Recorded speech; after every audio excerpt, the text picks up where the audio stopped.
Let's put the women and children to bed and go looking for dinner. John Rothstein here on Inside College Basketball Now as we continue with our preseason content for the 25-26 college basketball season. Want to remind you to subscribe to Inside College Basketball Now on both Apple and Spotify. We want to be your Bible for the college basketball season and beyond. We are the only college basketball podcast coming to you 52 weeks out of the calendar year. Now, as we've been doing, we have been laying out all sorts of content to get you ready for the upcoming college basketball season.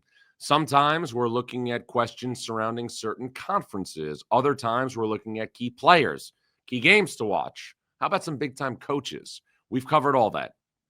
Now, on today's show, we are going to look at 5 questions for non-power conference teams entering the 25-26 season. And I want to just make sure we're clear on what that means. When I think of power conferences in college basketball, I think of 5 leagues: the ACC, the Big Ten, the SEC, the Big 12, and the Big East. So this episode is going to be right now slanted towards all the questions and the major questions surrounding those other leagues outside of those 5 conferences. We start with the first questions. How many non-power conferences will be multi-bid leagues in 2026? To me right now, I only think that will be 2 conferences, the Mountain West and then the West Coast Conference. Now, the Mountain West has somehow always delivered in terms of being a multi-bid league over the last couple of years. Last season, the Mountain West had 4 teams in the NCAA tournament. In 2024, there was a record 6 teams out of the Mountain West. And then in 23 and 22, there was also 4 bids for this conference. Now, with that said, this is the last year for the Mountain West in this current rendition. We're going to see a number of these teams join the new Pac-12, but there's also a new member of the Mountain West this year, and that is Grand Canyon. So this is the last year of the Mountain West as we know it. And the reason why the West Coast Conference is also going to be considered to be a multi-bid league is obviously because you have Gonzaga or St. Mary's, other potential teams that could make a play out of the West Coast Conference, maybe for an at-large bid could be San Francisco. But out of those 2 leagues, the Mountain West and the West Coast Conference, I think you're in a scenario where you could be looking at those 2 leagues being multi-bid leagues. Now, as we've seen, it is getting harder and harder, and it's gotten harder and harder for mid-major conferences and non-power conferences to be in a situation where you can get the type of games during the non-conference portion of your schedule to put together an at-large resume for the NCAA tournament. Now, there are certain brands in the sport from non-power conferences that have a leg up because they're going to be invited to certain non-conference opportunities with early season tournaments and so on and so forth. Memphis, San Diego State, Gonzaga, St. Mary's to a degree, VCU to a degree, Dayton to a degree. But if you are not one of those programs, it's going to be extremely, extremely difficult to find a way to find an entry point to the NCAA tournament as an at-large team. So I think we're looking at the Mountain West and the West Coast Conference as being multi-bid leagues, the only multi-bid leagues outside of the other Power 5 conferences. I've got Gonzaga and St. Mary's, obviously, in the West Coast Conference. I'm keeping an eye on San Francisco. And in the Mountain West, and I'm going to get more in the San Diego State here in a couple of minutes, but San Diego State, to me, is going to be a top 30 team, maybe better all season long. I think Utah State is obviously going to be a quality team. Boise State lost Tyson Dagenhart and Alvaro Cardenas. We'll see, obviously, how good Boise State can be. Leon Rice has always, been one of the best coaches in that league. And then you have a new coach at New Mexico. You have a new coach at UNLV with Eric Olin and Josh Pastner, respectively. So 2 of the premier brands in the Mountain West, again, a league that's going to welcome Bryce Drew and Grand Canyon this year, 2 of the premier brands in the Mountain West are going to be in a situation where they are going to have massive makeovers. Now, UNLV has the type of schedule where it can play its way in potentially to an at-large situation, but they're going to have to win those games. I don't know yet if in year 1 under Eric Olin or under Josh Pastner, if those teams are going to be able to be at-large teams.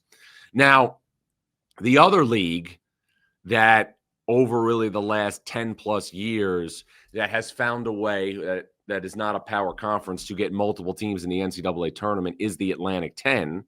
And the Atlantic 10, from my vantage point, is going to have 4 teams that are going to be probably above everybody else in terms of returning personnel and so on and so forth in VCU, Dayton, Loyola Chicago, and St. Louis. The issue is, other than VCU and Dayton, it's been very difficult for this league to generate the type of non-conference opportunities that are necessary to get multiple teams in the NCAA tournament.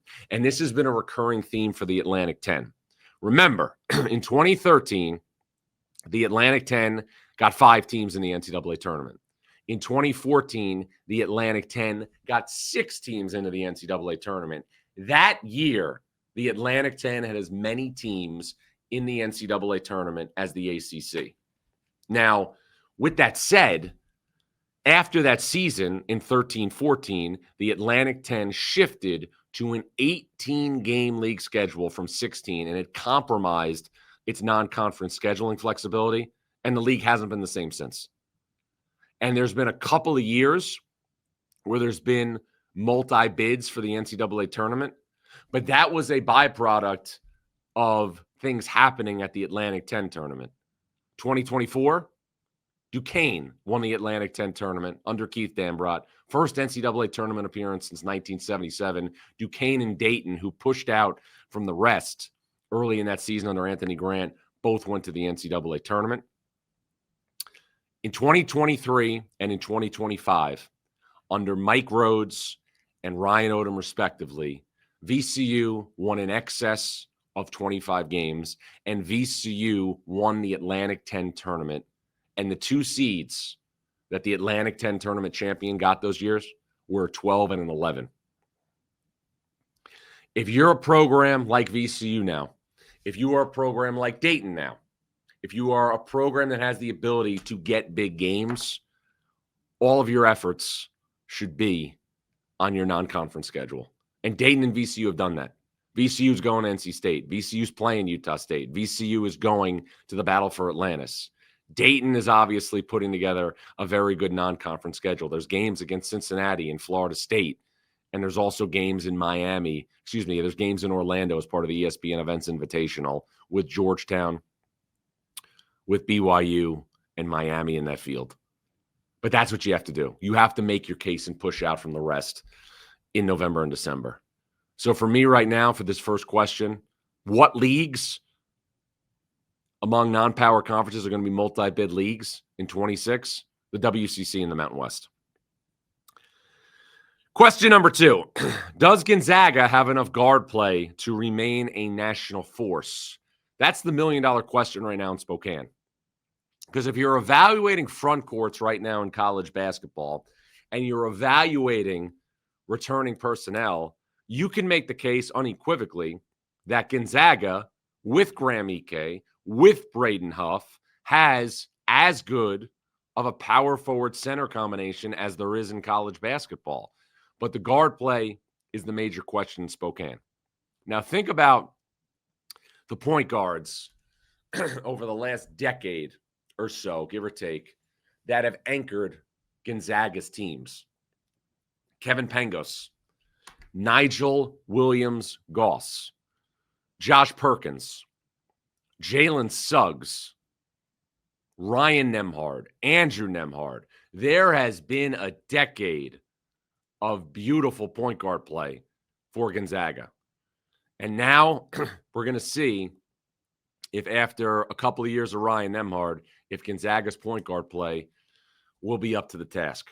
Now, Braden Smith, a different Braden Smith. This Braden Smith was the Patriot League Player of the Year 2 years ago at Colgate, is obviously the guy who's in position to be in position in Spokane.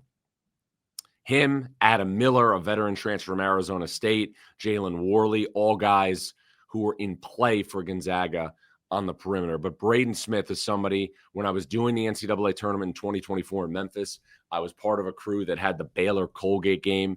He's a really savvy player, but again, he's a player that is coming from Colgate in the Patriot League. Mark Few told me this years ago, and I think it's something to keep an eye on.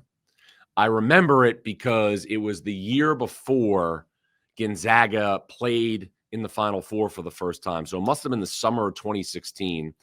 I was walking and I was in a bar around Grand Central Terminal in New York, and I bumped into Mark Few and Mark Turgeon, who, at the time was coaching Maryland.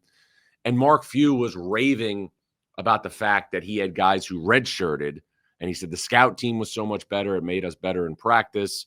And he was raving about Nigel Williams-Goss and Jonathan Williams. And those two players were obviously part of the backbone that got Gonzaga to the Final Four in the national championship game in 2017.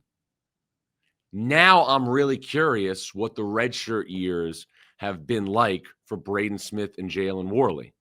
You're going to get high level post play from Ike and Braden Huff. Now the question is, what are you going to get out of your perimeter? And that will ultimately dictate Gonzaga's season. And Gonzaga, as always, is going to play as aggressive, if not the most aggressive, in my opinion, non-conference schedule that Mark Few has ever played. Now, I feel like we say that every year, but Gonzaga, and this is the last year for Gonzaga in the West Coast Conference, has put together a murderer's row type of schedule. Oklahoma and Spokane Arena, Creighton and the Kennel, a road trip to Arizona State. Then you got 3 games in the Players Era, 2 that are guaranteed are Alabama and Maryland. So those are NCAA tournament games right there. Then there's a game against Kentucky in Nashville, and then you have UCLA in Seattle, and then you have Oregon in Portland. So you're looking there in terms of those non-conference games, 3, 6, there's 9 up games for Gonzaga. 9. Big time opportunities for the Zags and Braden Smith to move the needle. Third question, will the Mountain West again deliver? And this has been a theme, again, for a long time. And I'm not just saying this because I work for CBS and CBS has the Mountain West rights. What has happened to me is I've just been mesmerized at how the Mountain West has been able to maintain the volume that it has in the NCAA tournament, despite the changes in the landscape of the sport. What baffles me is the Mountain West has been able to continually get not just 2 teams in the NCAA tournament, but over the last 4 NCAA tournaments, the Mountain West has had 18 teams in the field. In the last 2 tournaments, it's had 10 teams in the field. By comparison, the ACC has only had 9. Now, one of the reasons why this is so incredible to me is because I look at what happens now with the transfer portal. And I look at San Diego State. San Diego State, remember this, is a team that in 2024 went to the Sweet 16, lost to UConn and Boston. Who was the point guard on that team? Lamont Butler goes to Kentucky. Who was a forward on that team? Elijah Saunders goes to Virginia, is now at Maryland. Who was supposed to be the best guard on San Diego State last year? Reese Waters. San Diego State still made the NCAA tournament. Utah State changed coaches, went from Danny Sprinkle to Jared Calhoun. And with that said, Jared Calhoun, in his first year, got the Aggies to the NCAA tournament and will retain an all-Mountain West first-team caliber player in Mason Fallslev, who, again, will be a Conference Player of the Year candidate. Beyond that, you have a mainstay in Boise State. And then you've got, as I mentioned at the top, 2 new coaches in New Mexico's Eric Olin and UNLV's Josh Pastner. Now, Josh Pastner's team has been really banged up. Really banged up. New Mexico has a brand new team after losing Donovan Dent, True Washington, and Nelly Jr. Joseph, as well as Philip Borovichinen from last year's team under Richard Pitino that went to the NCAA tournament and lost in the round of 32 to Michigan State. So if you're asking me now, which teams from the Mountain West are going to be at the top and vying for NCAA tournament berths, I think San Diego State's a team that's going to play with a number next to their name all year long or pretty close. I think that Boise State and Utah State are right there. After that, it's all to be determined. But the Mountain West is a league that always seems to find a way to get teams in the NCAA tournament. I remember in 2022, when I was doing the first four, Wyoming, when Jeff Linder was the coach, he's now an assistant at Texas Tech, found a way to get into the NCAA tournament with Hunter Maldonado and Graham Ike, who has since went to Gonzaga. So it's a fascinating dynamic to watch, in my opinion. And it's fascinating in a lot of different ways because in order to be, effective as a conference, especially moving forward when the Mountain West and the Pac-12 split, all conferences need their best brands to play at a high level. I think if you were asking anybody from the periphery, not the diehard college basketball fan, but from the periphery, until San Diego State made the Final Four in 2023, you would probably say that the best brand in the Mountain West was UNLV because of the history under Jerry Tarkanian going to multiple Final Fours. UNLV has not been to the NCAA tournament since 2013. UNLV has not been close to the NCAA tournament in years. And UNLV, we have to remember, plays the Mountain West Conference tournament at the Thomas and Mack Center on its home floor, and it hasn't been able to turn the corner. Now, Josh Pastner was an outstanding hire for that program. He's won at Memphis. He understands the fishbowl. He did a great job at Georgia Tech, won the ACC tournament title. But now you're looking at a dynamic where for the Mountain West, after this season, to keep national relevance, it's going to need UNLV and New Mexico to be what they were under Steve Alford and Lon Kruger, respectively. Because you're losing Utah State, you're losing Boise State, you're losing Colorado State, you're losing San Diego State. Those were all big parts of this multi-bid run for the Mountain West. Now, the league is getting Grand Canyon and Bryce Drew, who have been to the NCAA tournament as a mid-major out of the WAC. But this is a whole new weight class. So I expect the Mountain West to be a multi-bid league, San Diego State and somebody else. I am not sure just yet, though, how many bids we will see from this conference, but the conference always seems to usurp initial expectations. Now, fourth question, can San Diego State reach the second weekend of the NCAA tournament for the third time in 4 years? I would say emphatically that's a yes, because I look at San Diego State as being one of the most consistent programs in the sport, and I look at San Diego State and what it's done under Brian Dutcher, post Steve Fisher, and it has maintained its level as an elite program. And sometimes it's not just in terms of March Madness success. Now, what do I mean by that? In the bubble in 2021, San Diego State lost to Syracuse, but it was a 6-11 game. They were a 6 seed in the NCAA tournament. It takes time, all the time, to be in a scenario where you are able to be at bat year after year after year. San Diego State has done that, and they've broken through. You got to remember, this program under Steve Fisher went to the second weekend of the NCAA tournament multiple times. 2011, lost to UConn, who won the national championship in the Sweet 16. 2014, lost to Sean Miller in Arizona.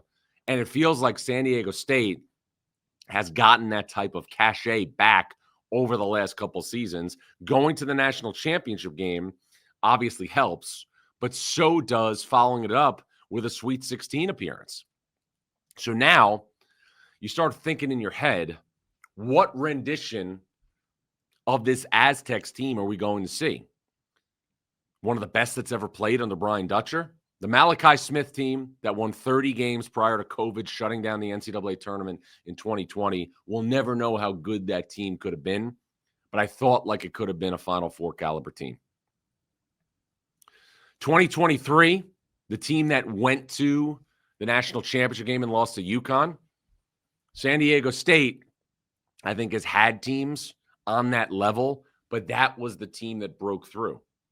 And part of it is just being in a situation, too, where things bounce your way. San Diego State that year beat Charleston in the first round and then didn't have to play Virginia and played Furman. That opened the door for San Diego State to play a great game against Alabama. It then beat Creighton by a point in the Sweet 16 and then went on to obviously have that epic win over Florida Atlantic before losing to UConn in the NCAA tournament. So I look at this team and I look at the different pieces.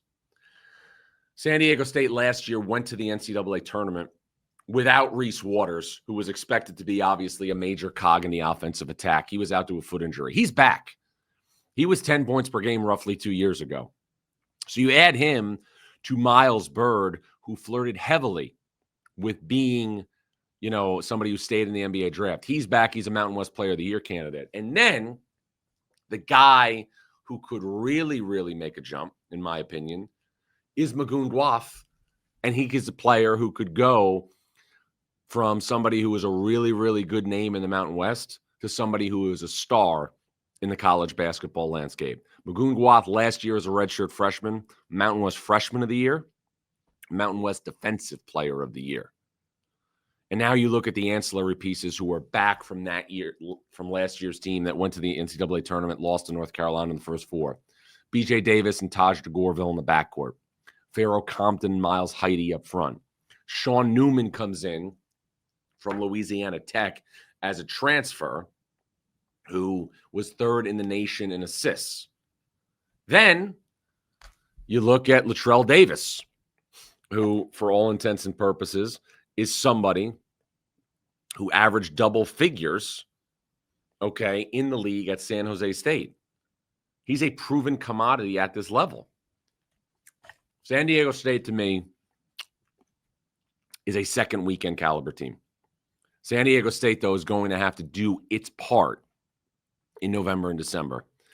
The Aztecs have major opportunities in November and December.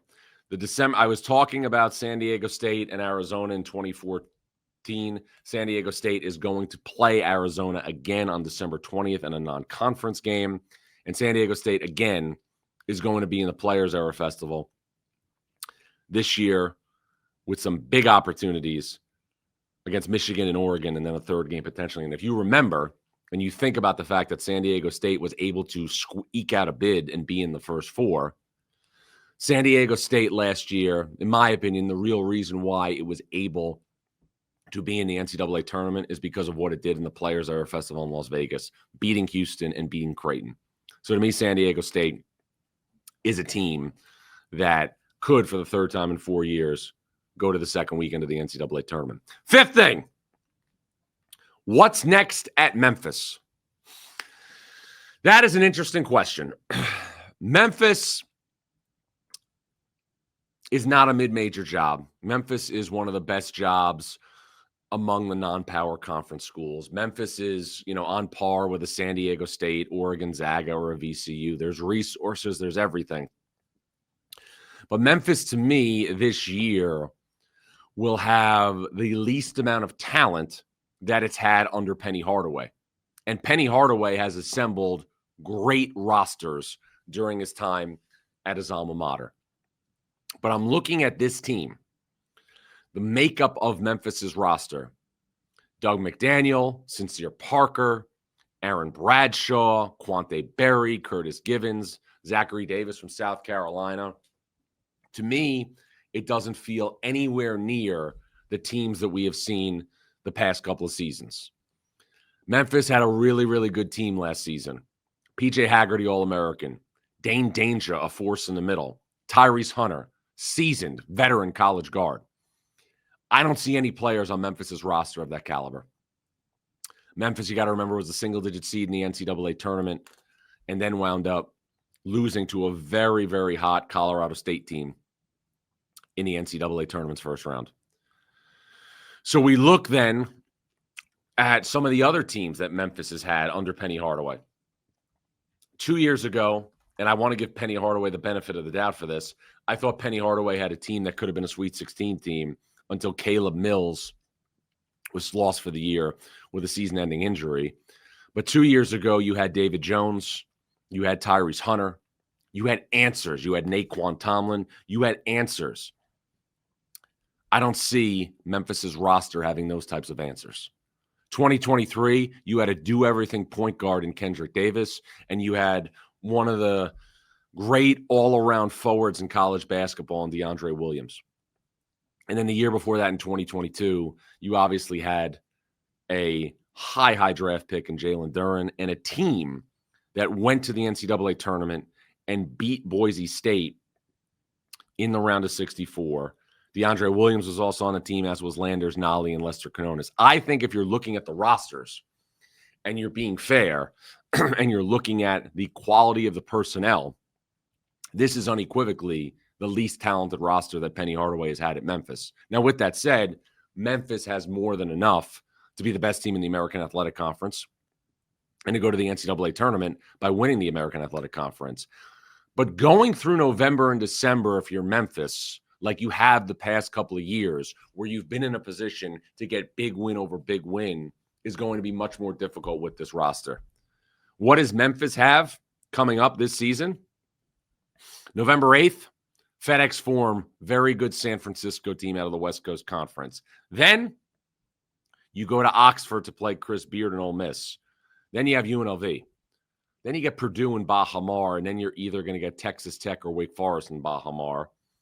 Then there's Baylor, Louisville, Vanderbilt, and Mississippi State in December. How many of those games can Memphis win? In order to be an at-large team to the NCAA tournament, Memphis is going to have to win 3 or 4 of those games. And that will ultimately define what Memphis looks like in terms of having an at-large chance. San Francisco, Ole Miss, UNLV, 2 in Baha Mar is 5, and then you have 9. Memphis has got to be in those games, and it can't lose any bye games, has to be 3 and 6 or 4 or 5 to be an at-large team to the NCAA tournament. And that's just a fact of life. It's never dull at FedEx Forum. It's never dull with Penny Hardaway, who, again, has had great roster after great roster at Memphis. It hasn't led to a great deal of NCAA tournament success, but I do think 2 years ago that the Tigers could have made a run deep in the NCAA tournament if they didn't lose Caleb Mills. And last year, Memphis ran into an extremely hot Colorado State team. And then if you think back to 2023, Memphis had Florida Atlantic on the ropes and would have played Fairleigh Dickinson because Fairleigh Dickinson upset Purdue, but then lost that game in the final seconds, and Florida Atlantic went on to the Final Four.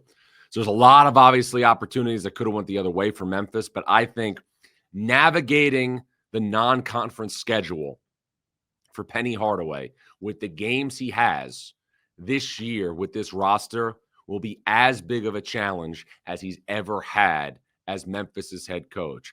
I think the Tigers still obviously have enough to win the American Athletic Conference, but navigating this type of murderer's row schedule, where in December you're going to Louisville, then you're going to host Vanderbilt, and then you're going to go to Starkville, and you're also going to host Baylor. That is a tall task for the Memphis Tigers. I want to remind you to subscribe to Inside College Basketball now on Apple and Spotify. We want to be your Bible for the college basketball season and beyond. We are the only college basketball podcast coming to you 52 weeks out of the calendar year. I'm John Rothstein, and this is Inside College Basketball Now.